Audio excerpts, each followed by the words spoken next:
The night I saw my wedding ring on my boss's hand, something in me broke in a way I had no words for. I held my coffee like it was an anchor and watched him across the room, the gold band catching the light as he waved to someone. For a second I thought my eyes were playing tricks on me. Then I remembered the shape of that ring, how Emily and I picked it together, how I had slipped it on her finger the night we married. I could still feel the weight of it in my palm, like a small, stubborn truth. My name is David Miller.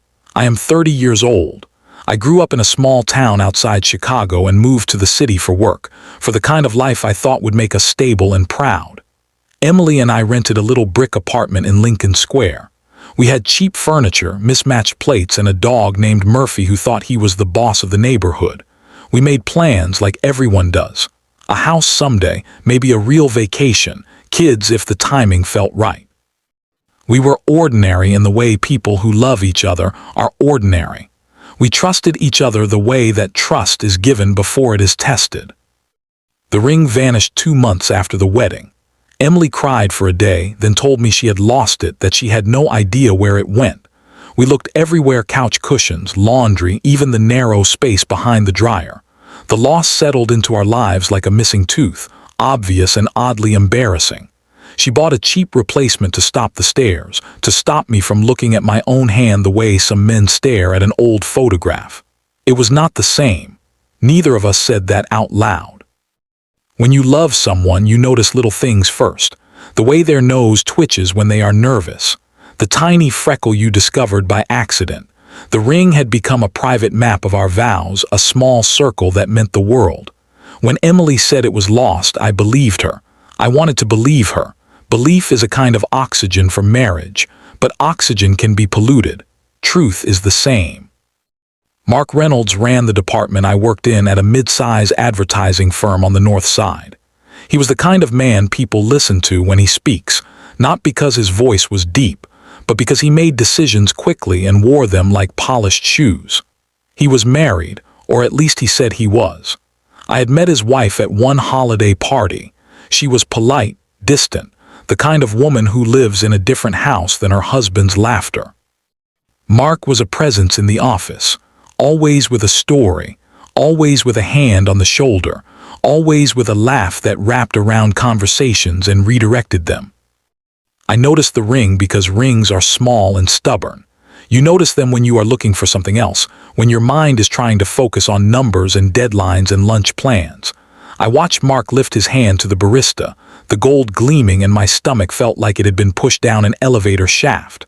I told myself it must be similar, a band that looked like mine. Rings are not unique. They are mass-produced shapes of devotion, but the closer I looked, the more the band felt familiar. Not because of design, because of a tiny scratch on the inner curve, a little mark we had given it the night of the reception when the champagne had spilled and my hand had slipped. I could have been wrong. I could have been right. I left the cafe that night with a hollow in my chest that made the cold November air feel like a blade. I tried to hold a conversation in the subway, but I rehearsed what I would say to Emily over and over like a prayer I did not want to make. Maybe I was mistaken. Maybe it was not his ring. Maybe it was nothing. When I opened our front door, the smell of Emily's perfume met me like a betrayal. She was on the couch, curled up with Murphy, reading a book. She looked up and smiled, the kind that is practiced and bright. I wanted to ask then. Instead, I went to the kitchen, put the coffee down, and let the silence do its slow work. When I asked, Emily looked like someone had just asked about weather. She blinked, then shook her head with an easy, practiced confusion. She said she had never seen Mark's ring, that nothing had happened. I watched the muscles in her face close like a door. I was angry, not because she lied, not at once, but because the lie was the kind of thing that could grow roots and choke everything else. I told myself to be calm. I told myself to wait. The truth, I realized, was a sharp instrument. It needed to be handled with care. For a while, I did what men are taught to do in small betrayals. I observed. I paid attention to small rhythms. I learned Mark's schedule, the times he took longer lunches, the projects that required late nights. I noticed Emily's phone buzz more often. I kept my own messages and calls small and curt. I told myself I was protecting us, protecting what we had, but really I was building a quiet furnace in my chest that wanted to burn down every explanation and leave the ashes of 3 short words. I was wrong. Revenge is not always a movie. It is often arithmetic. It is a series of additions and subtractions until the thing you intended becomes unavoidable. I started with photographs. I began by looking back through pictures on Emily's phone, the images she took for her Instagram account, the stories she posted of cafes and sunsets and late-night work sessions. There was nothing at first, no sign of Mark, no handshake, no hand with a ring. Then 3 months later, I found a picture of Emily and Mark at a company picnic. Emily's hand rested on Mark's arm and the ring gleamed like a white secret. The photo was casual, but the angle let me see the inner curve of the band. There was the same tiny scratch. I did not post the photo or yell or call names. I sat at my desk at work the next day and pretended to type. My hands shook because the evidence was not a thing from outside. It was my life, pressed flat as a photograph, a proof that someone else had been in my skin with my vows. I remember staring out the office window and thinking about the kind of man I wanted to be, one who forgives, one who talks, one who understands. Those men felt like ruins in the moment. I wanted something that felt like justice, like correction. My idea of justice that week took shape not in violence, but in a plan that required patience and a certain moral compass misaligned by hurt.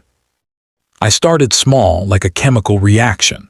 I brought up small facts about Mark in conversation, things that would warm Emily's curiosity but not alarm her. He liked the opera, he collected old coins, he knew the best Italian place in the city. I would mention these in casual ways, letting Emily draw her own conclusions. When she showed the photo, I was careful and quiet, the way a surgeon is careful when a patient is still alive. I told her once that I had seen a ring that looked familiar and left it at that. The silence that followed was heavy and telling. The more I found, the more the pattern unfurled. Late-night texts on Emily's phone that blurred together into a cadence of flirtation. A receipt for flowers at odd hours. The way Emily's voice changed when she thought I was not listening, softer, sometimes embarrassed, sometimes breathless. My world narrowed to this. A ring, a few messages, a photograph. I could have gone to her, said, I saw this and I am breaking, and maybe that would have been kinder. But the pain twisted into something angrier, colder, an urge to make the scale tip evenly, to show the mirror as plainly as it showed me. There is a strange clarity in planning. When everything else feels like a landslide, a plan is a measured set of stones you stack to build a wall. I began to plan a way to confront Mark that would not be simple shouting.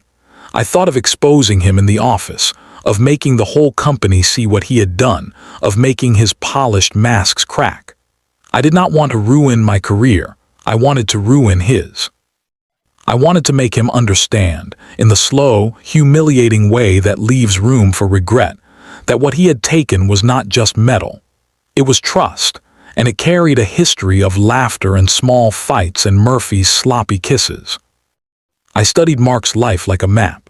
He had a reputation for charm that masked a habit of taking what he wanted and not thinking about the people left unseated. He was good at confidence.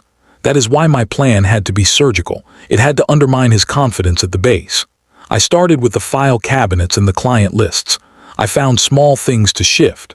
A misplaced email, a client meeting moved without his name, a voicemail left unanswered.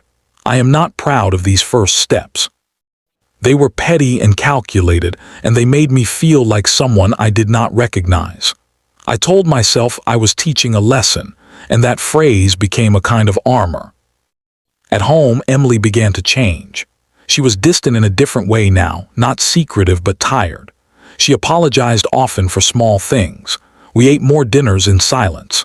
Murphy slept on the floor between us like a watchman that did not care which house was his. Sometimes I would lie awake and imagine talking, a clean, honest conversation where everything was said and maybe, if we were lucky, forgiven. Other times I would imagine leaving because some truths, once seen, cannot be unseen. The middle ground vanished. One evening, Mark and I were assigned to the same client pitch. It was one of those stressful late-night projects that stretched everyone thin. I sat across from him in the boardroom and watched the ring as he gestured. No tiny scratch in that light, just a golden promise that did not belong to him. When the meeting ended and the clients left, the champagne of relief was still fizzing in the air. Mark had his guard down then, smiling, replying with his practiced warmth. I decided then that I would not confront him in the room full of colleagues. I would do it where a man's reputation is most vulnerable, in his private life.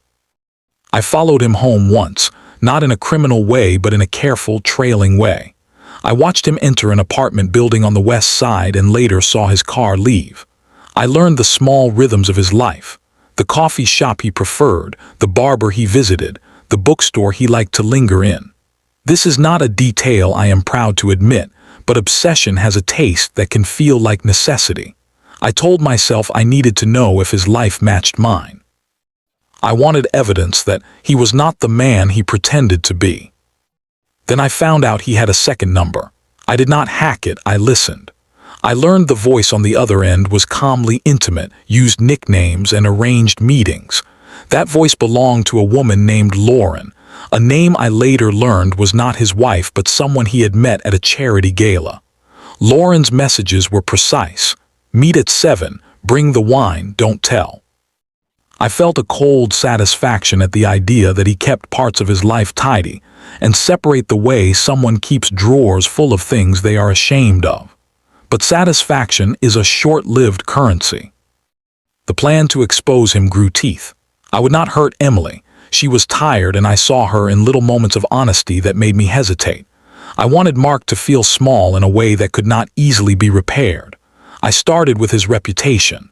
I fed anonymous tips to the office grapevine, tiny, plausible things about his leadership, about his ethics. I planted rumors that he was being considered for a promotion that required being single and wholly committed. People began to whisper. Mark responded with charm and denials and long, aching explanations that only made my heart calcify further. The rumor mill is a dangerous tool. You feed it and it feeds you. One night I found Lauren's schedule pinned to Mark's calendar by mistake. It was a small, stupid error, an email forward, a double-booked table. But in that list of reservations sat proof, dates and times marked, little heart emojis where professionalism should have been. I printed emails, screenshots, and receipts. I did not show them to Emily. Instead, I built a dossier that felt like a small altar of betrayal, photographs, screenshots, notes. I read them like scripture, and felt less like a man reckoning with truth, and more like a juror in a trial where I had to decide what justice meant. Revenge has many forms. Mine was not a dramatic scene of shouting and glass. It was quieter. I leaked the evidence in a way that mimicked honesty, an anonymous email to human resources with a few attachments, a careful sentence that asked them to look into Mark's conduct. I was careful to remove my fingerprints. The email was written with the cold precision of someone who had rehearsed the punctuation. I told myself this would make the company look into his relationships and whether his actions violated policy. I told myself it would be fair. The investigation opened like a wound. Mark was called into HR. He looked frantic then, his confident mask trembling at the edges. In the office, people looked at him differently. The ring, once a quiet accessory, became a symbol of something else. In the weeks that followed, everyone watched and waited the way vultures watch a dying animal. I felt a strange vindication when he was put on administrative leave. The company arranged for a formal review. People who once laughed at his jokes paused in the hallways to avoid his eyes. He called Emily during that time. I heard the conversation from the other room because she had left the phone on the counter. I could hear her say his name like a knot. Her voice was small, apologetic. I wanted to step into the room and tell her everything, to show her the dossier, the emails, the photos. But something in me hesitated. The human heart is both animal and instrument. Sometimes the instrument keeps the animal from tearing down the house of what it loves. I left the phone and drank water until my hands stopped shaking. Then, One night, Emily came to me with a confession that cracked everything open. She sat on the edge of the bed, Murphy between her knees, and told me she had been meeting Mark for months. She had not meant for it to happen. It had been a slow slide, she said, a comfort in the wrong kind of loneliness. She did not call it love. She called it a mistake in soft language. I listened without speaking. She cried and reached for me, and I let my arms wrap around her because some part of me wanted to protect what was left. She apologized in a way I had never heard before, sincere and terrifyingly small. When someone you love confesses, the world rearranges itself into before and after. Before this, my mornings had been ordinary: cereal, coffee, a kiss. After this, the ordinary felt like a betrayal. I had to decide what to do with my plans. The office investigation intensified. Mark was forced to resign after the company found cause for disciplinary action. He left with a small box of his belongings and the looks of people who had been deceived in ways they were not sure how to forgive. His ring, the one that had started this slow erosion, was gone from his finger when he left. Maybe he took it off. Maybe someone else had told him the story first. I did not care then to know. I could have stopped there with Mark's life public and small. I could have taken Emily into my arms and picked through the shards of our marriage like a careful restorer. But betrayal has a gravity that can bend the best intentions. While Mark left the company, I worked through my rage and learned something ugly. I wanted to be the person he lost, not the person he hurt. That realization made me braver and crueler. I wanted Emily to feel the weight of what she had done, to taste the slow ache of truth. So I began to pull away. I attended counseling with her at first, a show of trying. I sat in chairs with a therapist who asked gentle questions and I answered with flat honesty. Inside, I was building absence. I declined invites together. I came home late without reason. I found small reasons to be elsewhere.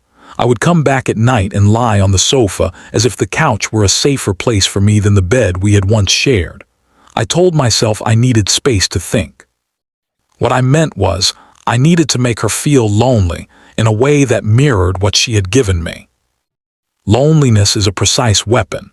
It does not wound the same way as anger. It makes the other person confront their own reflection in the empty spaces you leave behind. Emily tried to call me back.